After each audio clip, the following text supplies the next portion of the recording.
Euh, Bonsoir, chers tous.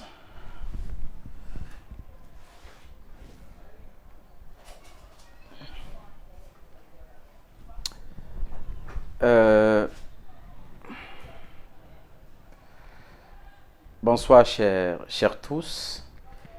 Il y a beaucoup de personnes qui m'ont contacté pour me demander mon avis par rapport à cette crise que nous traversons, que l'humanité traverse, par rapport au coronavirus.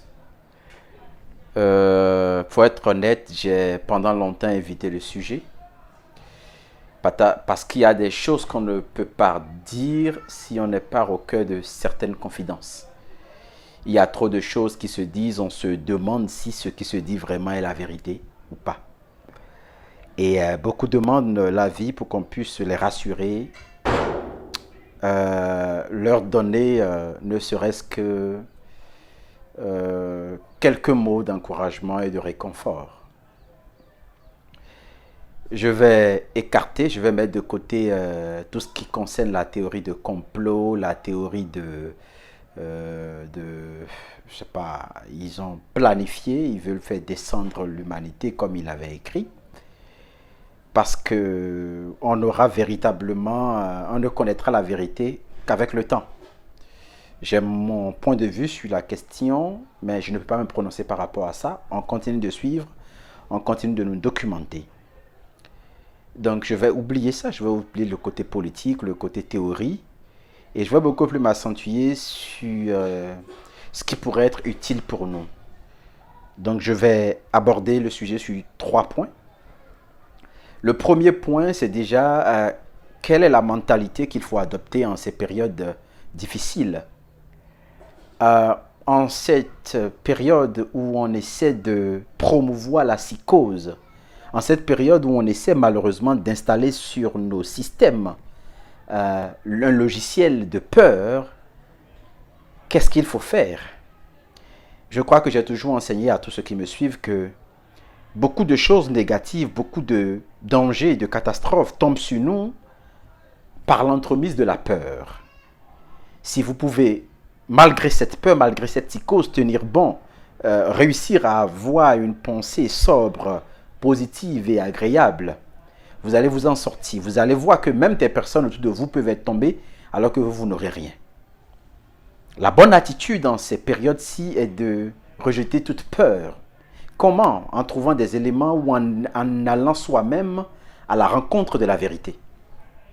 La vérité est que plus de 9 millions de personnes meurent chaque année par rapport au cancer. La vérité est que près de 2 millions, 3 millions de personnes meurent chaque mois par rapport meurent du paludisme, du malaria. La vérité est que des gens meurent parce qu'il y a déjà des guerres, etc. Et que cette maladie, ce Covid-19, ne tue pas forcément tout le monde. Il y a même plus de cas qui ont été guéris sans suivi que de morts. Mais là, on n'en parle pas. Les experts ont démontré que les chiffres ont été exagérés, que les chiffres ont été concoctés juste pour faire peur. Parce que parmi ceux qui meurent, il y a ceux qui sont atteints de diabète sévère, ceux qui sont atteints de pneumonie, ceux qui sont atteints de cancer, etc. Si on estime que 9 millions de personnes meurent chaque année du cancer, nous sommes à peu près à 4 mois aujourd'hui, c'est supposé qu'il y a déjà 3 millions de personnes qui sont déjà mortes de cancer dans différents pays. Donc le chiffre peut être assez compréhensible, mais comme on est dans une période de Covid-19, dès que les gens tombent un peu malades, dès que les gens ont un problème, on les envoie à l'hôpital, dès que les gens développent des symptômes respiratoires, on dit systématiquement que la personne est morte du Covid-19. Ce qui n'est pas forcément vrai, ce qui n'est pas vérifié, parce qu'ils n'ont pas tous En fait, ils se basent sur des symptômes cliniques pour pouvoir donc, sur un diagnostic clinique, pour pouvoir donc juger que c'est la maladie, alors qu'en réalité, ce n'est pas ça. Donc, des experts en ont parlé. Donc, je vous demande de ne pas avoir peur. Cette maladie, oui, on peut l'attraper, mais on peut vivre avec ça, on peut même être guéri par rapport à ça. Donc, oubliez la psychose. La psychose, c'est pour nous faire peur. À quelle fin? Si nous suivons l'actualité de ces jours, on peut comprendre à quelle fin ils sont en train d'alimenter cette psychose-là. D'accord? Donc, en tant que gladiateur, vous n'avez pas à avoir peur. J'aime bien cette intervention de l'évangéliste, de la dame évangéliste qui a dit de quoi aurons-nous peur. L'Afrique vit déjà des choses inimaginables, impardonnables, incroyables. Nous vivons des choses franchement alarmantes plus que ça. Le malaria qui tue, les guerres qui nous tuent déjà, les tas de virus qui sont venus, Ebola, etc. On a connu pire que ça. Donc ce n'est pas le coronavirus qui va nous faire peur. Attention, 3000 personnes, 5000 personnes, 10 000 personnes qui meurent, on est en train de crier. L'Afrique a déjà connu pire que ça. Et nous allons une fois encore survivre. Donc je n'ai pas besoin de revenir sur ces éléments-là. Gardez la foi, ayez une bonne attitude, une bonne pensée. Débarrassez-vous de la peur. Mais cela n'empêche pas de prendre les précautions par rapport aux choses élémentaires. Vous les savez mieux que moi. Je ne veux pas faire encore la publicité de ces choses-là. Prenez quand même vos précautions. Le deuxième facteur sur lequel j'aimerais me prononcer, le deuxième point, c'est de voir un peu l'aspect d'éveil de conscience. Je suis là, sur ce point, je veux éveiller les consciences. Si aujourd'hui, cette maladie nous attaque, si aujourd'hui cette maladie tape à nos portes, si aujourd'hui cette maladie exerce sur nous de l'emprise, exactement comme elle a fait par exemple en Italie, en France, en Espagne, en Chine, comment allons-nous survivre? Si aujourd'hui on nous dit qu'il y a un confinement général, comment allons-nous survivre? Comment allons-nous faire pour nous en sortir? Est-ce que nous avons développé suffisamment de moyens, de stratégies pour survivre? Là est la grande question. Lorsque nous savons que tout ce que nous portons, tout ce que nous mangeons est importé. Tout ce que nous apprenons, même nos divertissements sont pour la plupart importés. Comment est-ce qu'on peut s'en sortir?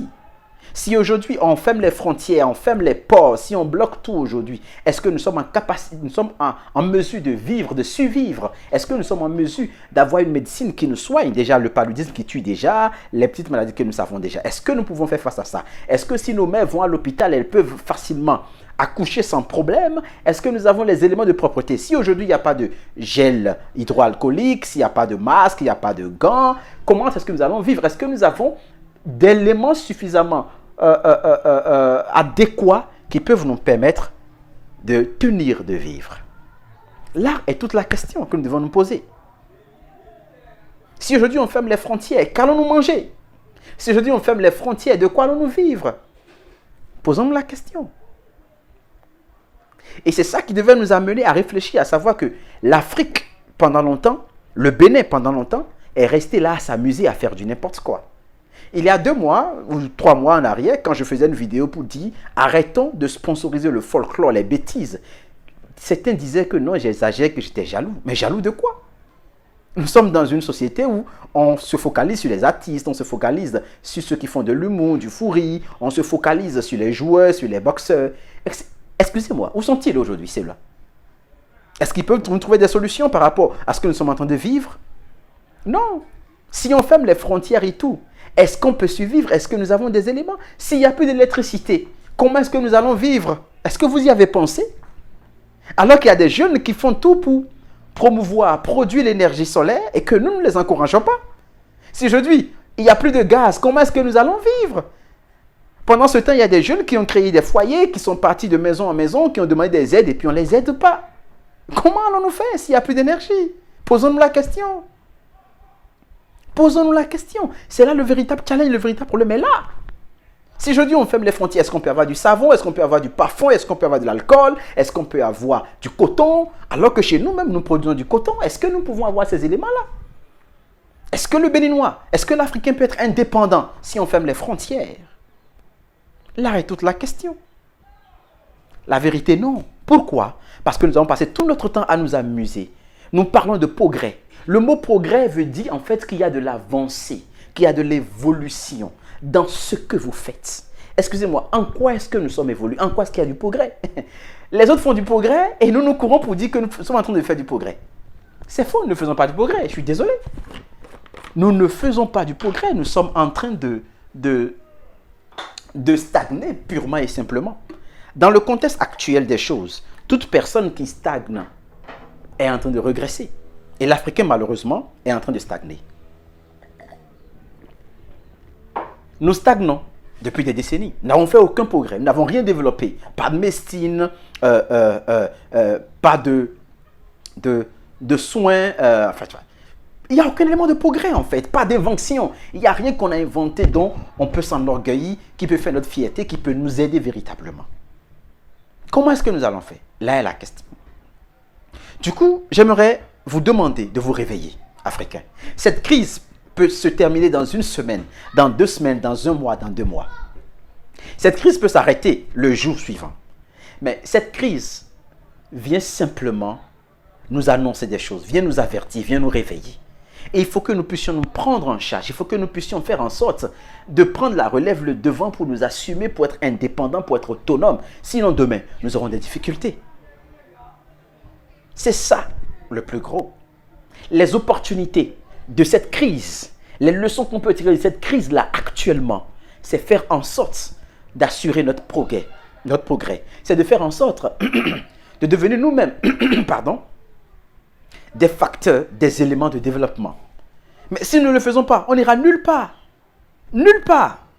Il faut qu'on comprenne véritablement ces facteurs-là. Malheureusement, beaucoup s'amusent encore. J'espère que cette crise va nous réveiller, va nous amener à donner le meilleur de nous-mêmes, va nous amener à investir dans ce qui est important, dans ce qui est utile. Il faut qu'on arrête de promouvoir le bavardage, de promouvoir les folklores. Il faut qu'on arrête de promouvoir des choses qui sont juste partielles, temporaires. Un boxeur qui bat et puis nous acclamons tous, oui, il est bon. Mais d'ici 5 ans, 10 ans, il va disparaître.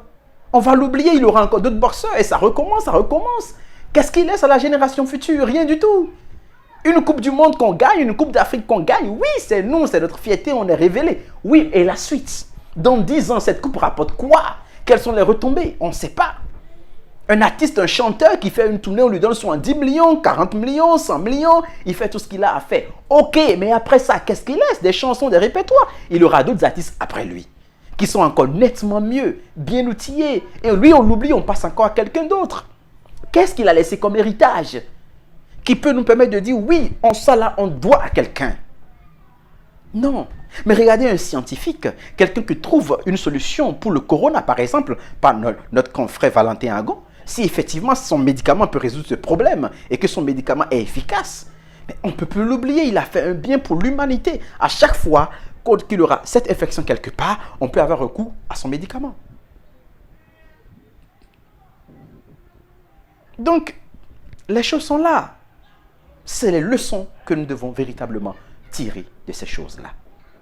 C'est les opportunités que nous devons saisir pour nous recentrer, pour nous recadrer, pour nous réapproprier nous-mêmes nos propres réalités, nos propres ressources et avancer par rapport à ça. La troisième chose, c'est comment faire. Comment faire pour que ces leçons, ces opportunités que cette crise nous offre, que nous puissions véritablement le réussir à l'implémenter. Comment est-ce on peut y arriver? Je vais être direct avec vous et les gens vont me trouver très bizarre. S'il y a une chose avec laquelle je suis entièrement d'accord avec toutes les religions confondues, c'est que cette période est une période propice pour la repentance. Vous devez vous repentir. Mais la repentance telle qu'on vous l'enseigne, telle qu'on en parle, c'est du bluff. La repentance dans un contexte religieux, ce n'est pas ce qu'il faut. Nous devons en fait nous repentir d'avoir mal utilisé les dons et les talents que Dieu nous a donnés. Nous devons nous repentir d'avoir diabolisé ce que Dieu nous a donné. Nous devons nous repentir en fait d'avoir laissé mourir la richesse que Dieu nous a donnée. C'est comme un peu cette parabole où Dieu a partagé des talents. Il a dit qu'il va revenir. Qu'est-ce que l'Afrique a fait? Qu'est-ce que l'Afrique a préparé? Qu'est-ce que le Bénin a mis sur pied pour montrer qu'il y a une différence, pour montrer qu'il a fructifié les dons et les talents que Dieu lui a donnés? C'est ça la véritable repentance. L'Apocalypse, lui, va avoir des chevaux, des trompettes telles que vous l'imaginez. Ça ne viendra pas de cette façon. Il y aura une apocalypse. Il y aura une fin. Il y aura un règne de 1000 ans comme on l'a prévu, comme on l'a prédit. Oui, mais ce n'est pas comme vous le voyez. Vous lisez la Bible comme étant un roman, alors que c'est un truc hautement et purement spirituel.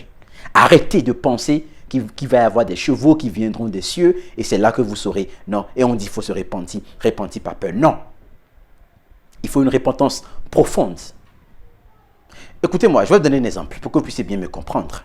Il y a 2 mois, il y a 3 mois en arrière, Il y a des personnes qui se plaignaient, oh mais quelle est cette chaleur, oh, ça chauffe, ça brûle. On dirait que Dieu a mis un stagiaire dans les cieux et qui dose la chaleur. Et tout le monde se plaignait chez nous ici. Aujourd'hui, il y en a, même à l'époque, qui disaient, ah non, moi je ne suis pas fait pour l'Afrique, il faut que je parte, il faut que j'aille dans Paname, il faut que j'aille assis à ça, etc. Aujourd'hui, demandez-leur, offrez-leur même un billet d'aller à Paname. Ils ne veulent pas. Ils ne veulent pas. La chaleur qu'ils ont diabolisée il y a 2 mois, 3 mois, est devenue leur meilleur atout et l'endroit où ils veulent être. Pourquoi? Parce qu'il a été démontré que ce virus qui est en train de menacer ne résiste pas à la chaleur. Du coup, on dit qu'on est béni, que Dieu nous a fait grâce. Pourquoi est-ce qu'il faut toujours voir le bon côté des choses? Non, il faut toujours avoir la preuve de ce que ça peut nous être utile avant d'être reconnaissant, alors que c'est Dieu qui nous a donné. Mes amis, ce n'est pas par hasard que vous êtes nés en Afrique, ce n'est pas par hasard que vous êtes là. C'est une grâce et une bénédiction. Arrêtez de diaboliser, de travestir, de rejeter tous les biens que Dieu vous fait. Dans le même contexte, dans le même temps d'idées, nous avons des plantes, nous avons des tisanes, nous avons nos trucs naturels que nous dénaturons, que nous diabolisons. Nous disons que non, ce n'est pas bon. Notre spiritualité a été travestie. Laissez-moi parler, je parle du vaudou. Ça dérange beaucoup de personnes, beaucoup de chrétiens, beaucoup d'enfants de Dieu. Écoutez, c'est une grâce. C'est une grâce, c'est un don que Dieu nous a fait. Il y a des choses que vous ne comprenez pas. Il y a des choses qu'on ne vous dit pas. Vous savez, l'air est guidé par une entité, est géré par une entité. La terre est gérée par une entité. Les eaux, la mer sont gérées par des entités. Le ciel, vous comprenez, le feu est géré par une entité. Toutes ces entités sont au service de Dieu. Le diable n'a jamais rien créé. Il n'a même pas créé un caillou. Quand on tue des animaux, qu'on met de l'huile rouge, qu'on met des cailloux, ce n'est pas le diable qui a créé, c'est Dieu qui a créé. Le diable n'a rien créé. Le diable n'a fait que travestir les choses. Ce qui s'est passé, c'est que ces choses, comme entité, ont la capacité de répondre aux préoccupations des humains et de nous aider à trouver des solutions. Il s'est fait qu'à la longue, les humains ont fini par adorer ces entités au lieu d'adorer Dieu. Ils ont fini par croire en ces entités au lieu de croire en Dieu. Et subitement, ces entités qui ne veulent pas être adorées, ces entités qui ne veulent pas faire partie de l'idolâtrie, se sont retirées et ont laissé la place. À des ténèbres qui ont pris aujourd'hui le contrôle. Jésus, quand il est venu sur la terre, a parlé avec ces entités. Il a parlé à la mer, il a parlé au soleil, il a parlé au ciel, il a même marché sur la mer. Jésus a collaboré avec les entités. Et le message de Jésus qu'on nous a apporté n'est pas un message qui nous demande de rejeter tout ce que nous avons, c'est faux. C'est un message qui vient nous enseigner le Dieu unique.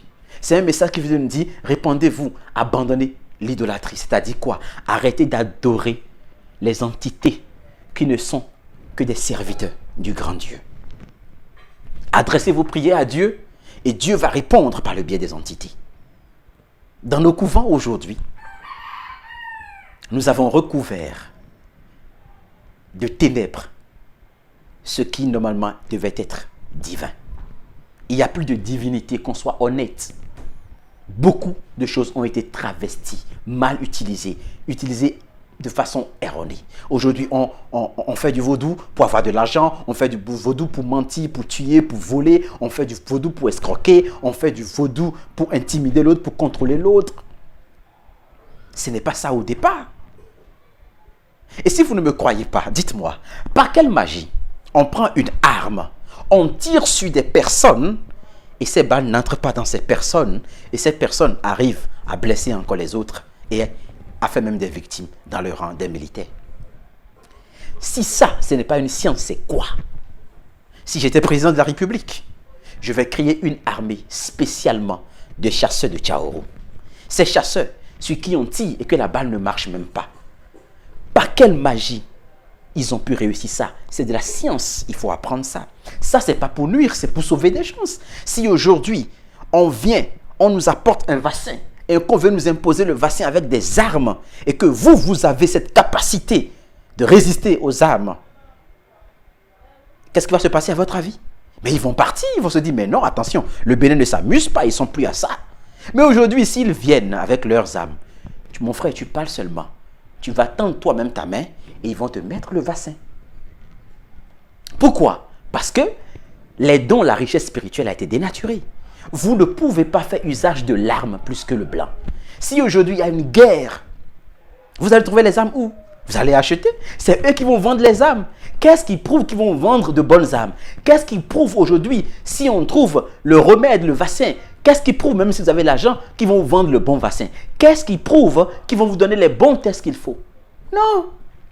Pendant ce temps, nous avons des arbres, pendant ce temps, nous avons des tisanes et nous avons des supposés scientifiques, des docteurs, des experts, des cadres qui sont dans les universités, qui sont payés à des sommes faramineuses, mais qui ne peuvent même pas tester l'efficacité de nos plantes, réfléchir, trouver des solutions, des moyens pour nous sortir des crises. Parce que s'ils avaient les moyens, s'ils avaient la connaissance, s'ils avaient la capacité, s'ils avaient l'ingéniosité, on ne serait pas en train d'avoir peur de ce qu'on nous envoie des vaccins qui pourraient nous tuer. Non, eux-mêmes, ils allaient travailler pour réinventer des solutions qui peuvent nous aider à sortir de crise. Malheureusement, il n'y a pas ça. L'Afrique est en retard. Le Bénin est en retard. Et nous devons développer véritablement notre spiritualité. Nous réapproprier l'identité, la valeur de notre spiritualité. Mais en l'orientant dans le bon ordre. C'est d'abord ça. Les guerres qui se passent aujourd'hui sont des guerres invisibles. Nous devons résoudre le problème de l'invisible. Doper notre invisible. Et c'est même pour ça que toutes les autres religions doivent se battre, doivent faire en sorte qu'on trouve une solution. Malheureusement, les gens ne veulent pas le faire. Les gens ne veulent pas l'accepter. Pourtant, c'est la moindre des choses. Ce n'est pas diabolique. Il faut qu'on arrête de diaboliser notre culture. Il faut qu'on arrête de diaboliser ce que Dieu nous a donné. Imaginez un instant qu'il y ait un haut conseil de vaudou et puis ces conseillers appellent peut-être l'ambassade de la Chine, l'ambassade des États-Unis, l'ambassade de la France et dit voilà, nous avons entendu que vous voulez envoyer des vaccins dans notre pays. Nous mettons en garde quiconque ose faire ça. Et nous disons une chose, si c'est vrai, si c'est votre intention, le mardi à 13 h, vous allez perdre peut-être des proches ou bien telle chose va se passer. Et que le mardi à 13 h, chez toutes ces personnes-là, dans leur pays, diversement, des choses se passent. Ils vont avoir peur. Et lorsqu'ils vont insister, on leur dira, ok, d'accord, maintenant, chaque heure, vous allez avoir des décès bizarres dans votre entourage.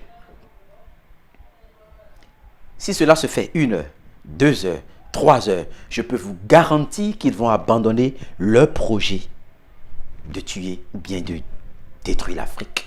Ils vont nous coller la paix. Malheureusement, nous avons passé notre temps à diaboliser ce que nous avons. Nous avons rejeté ce que nous avons. Et nous attendons maintenant qu'on nous apporte une solution toute faite. Et nous serons des victimes. C'est triste. Le véritable combat est là. Le plan spirituel. Et toutes les religions doivent travailler pour ça. Je vous en prie, chers chrétiens. Je vous en prie, chers pasteurs. Arrêtez de mentir aux gens.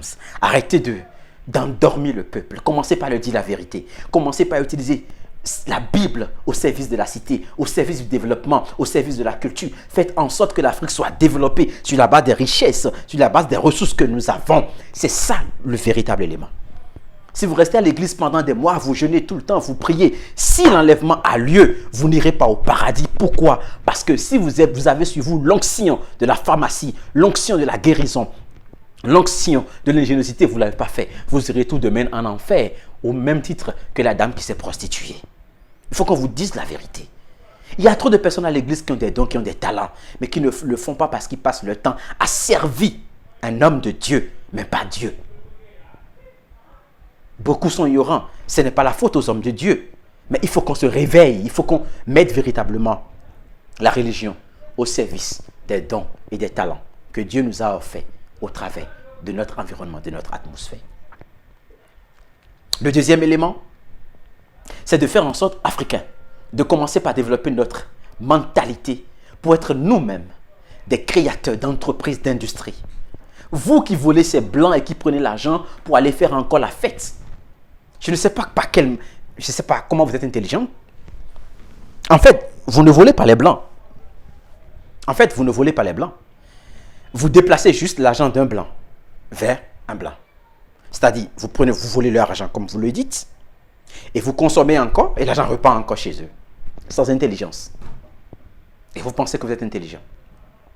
Tout ce que vous avez fait, C'est acheter des parcelles, construire, détruire la nature, faire tomber les arbres, construire pour dire que vous êtes en train de construire. Vous êtes là juste pour quelques années.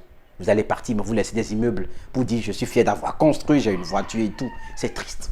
Est-ce qu'il n'est pas temps qu'on s'associe pour créer des industries où on peut avoir des parts d'entreprise faites au Bénin? Est-ce qu'il n'est pas temps qu'on construise pour avoir des industries où on peut faire du riz, du maïs correctement? Est-ce qu'il n'est pas temps qu'on construise des industries où on peut avoir des chaussures, des sandales, des tapettes? Est-ce qu'il n'est pas temps qu'on puisse avoir nous-mêmes notre propre énergie électrique? Est-ce qu'il n'est pas temps qu'on puisse avoir nous-mêmes notre gaz et ne plus dépendre des autres? Est-ce qu'il n'est pas temps? Si aujourd'hui on ferme les frontières, on ferme tout, Église, avec quoi allez-vous faire la Sainte Seine? Vous qui utilisez le jus de raisin, le vin, vous allez faire comment? Est-ce qu'il n'est pas temps de songer peut-être à utiliser le jus de raffia, le vin de raffia, ou je sais pas, est-ce qu'il n'est pas temps? Est-ce qu'il n'est pas temps à penser à faire peut-être des communions avec simplement du maïs, avec de la banane des chips de banane? Est-ce qu'il n'est pas temps? Vous ne voyez pas les choses? Est-ce que nous allons continuer de nous enrichir pour les autres? Jésus n'a jamais dit ça. Il n'a jamais dit ça. Arrêtez de mentir sur le compte du maître. Il n'a pas dit ça. Jésus est venu nous enseigner que chaque personne est unique et chaque personne peut avoir une relation personnelle avec Dieu. Avec Dieu. Pas avec une église, pas avec un pasteur, avec Dieu. Et cette relation implique que la personne doit être également en phase et en harmonie avec la nature, avec la terre, avec le ciel, avec l'air, avec le feu, avec tout. Tout ce que Dieu nous a donné. Parce que c'est ça, c'est là qu'on guérit. C'est là qu'on bâtit. C'est là qu'on sert l'humanité. C'est là qu'on est en accord avec la création. Et Dieu est content de toute personne qui valorise ce qu'il lui a donné. Mes amis, l'heure n'est plus aux amusements. L'heure n'est plus au divertissement. Arrêtons ça. Vous les ministres, tout ça là, arrêtez ça. Arrêtez de faire ce que vous êtes en train de faire, ce n'est pas normal. Investissez dans des choses qui peuvent nous être utiles, qui peuvent perdurer dans le temps, qui peuvent laisser un témoignage, pas des choses superficielles, éphémères, temporelles. Non, il faut qu'on arrête ça. À ceux qui s'attaquent à l'Afrique, aux détracteurs de l'Afrique, ceux qui veulent nous fatiguer, ceux qui pensent qu'ils sont des dieux pour décider du sort des Africains, je vous dis attention, vous ne savez pas ce que vous êtes en train de faire, vous n'êtes pas Dieu. Révisez votre position. Et j'aimerais vous dire ce qui va venir dans les temps prochains. Croyez-moi, chez eux, chez vous, qui nous attaquez, il va y avoir des inondations. Il va y avoir des tremblements de terre. Il va y avoir des ouragans. Il va y avoir des incendies terribles. Vous n'allez rien comprendre. Pourquoi? Parce que lorsqu'on veut s'attaquer à des vies, et on n'est pas créateur de vie, la nature s'arrange elle-même pour remettre de l'ordre. Vous le voyez déjà avec votre virus. Ce qui se passe, c'est purement spirituel à certains niveaux. Même si c'est des humains qui ont initié ça, c'est purement spirituel. Quelque chose se passe d'un point de vue invisible et vous allez rendre compte. Gardez à l'esprit qu'il n'y a rien que vous allez faire sur cette terre que vous n'allez jamais rendre, que vous n'allez jamais payer. Vous allez payer. Soit dans ce monde, soit dans une autre vie, peut-être en étant africain encore. Faites attention parce que vous allez subir d'une façon ou d'une autre. Chers chrétiens, chers frères, chères sœurs, réveillez-vous. Mettez votre talent au service du développement. C'est la période. Parce que Dieu va revenir nous demander des comptes. Il va nous demander comment est-ce que nous avons fait. Et si nous ne le faisons pas, nous allons disparaître. L'Afrique va disparaître. Pourquoi? Parce que les autres travaillent. Ce n'est pas une question de Dieu qui n'aime pas. Non, tous les Blancs ne sont pas mauvais. Tous les Blancs ne sont pas contre nous. Il y en a qui travaillent véritablement pour l'humanité. Mais ils n'ont pas les moyens et la capacité. C'est à vous de faire. Et ceux-là vont accompagner. Artistes, humoristes, vous qui avez de l'argent gratuitement, commencez par investir. Votre humour, c'est pour un temps. Le bluff, le buzz, c'est pour un temps. Développons l'Afrique. J'espère que mon message va toucher quelqu'un. J'espère que mon message va changer quelque chose.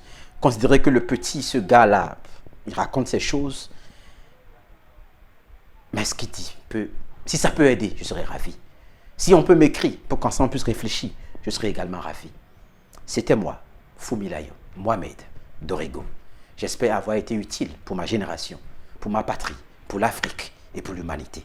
Merci et à très bientôt.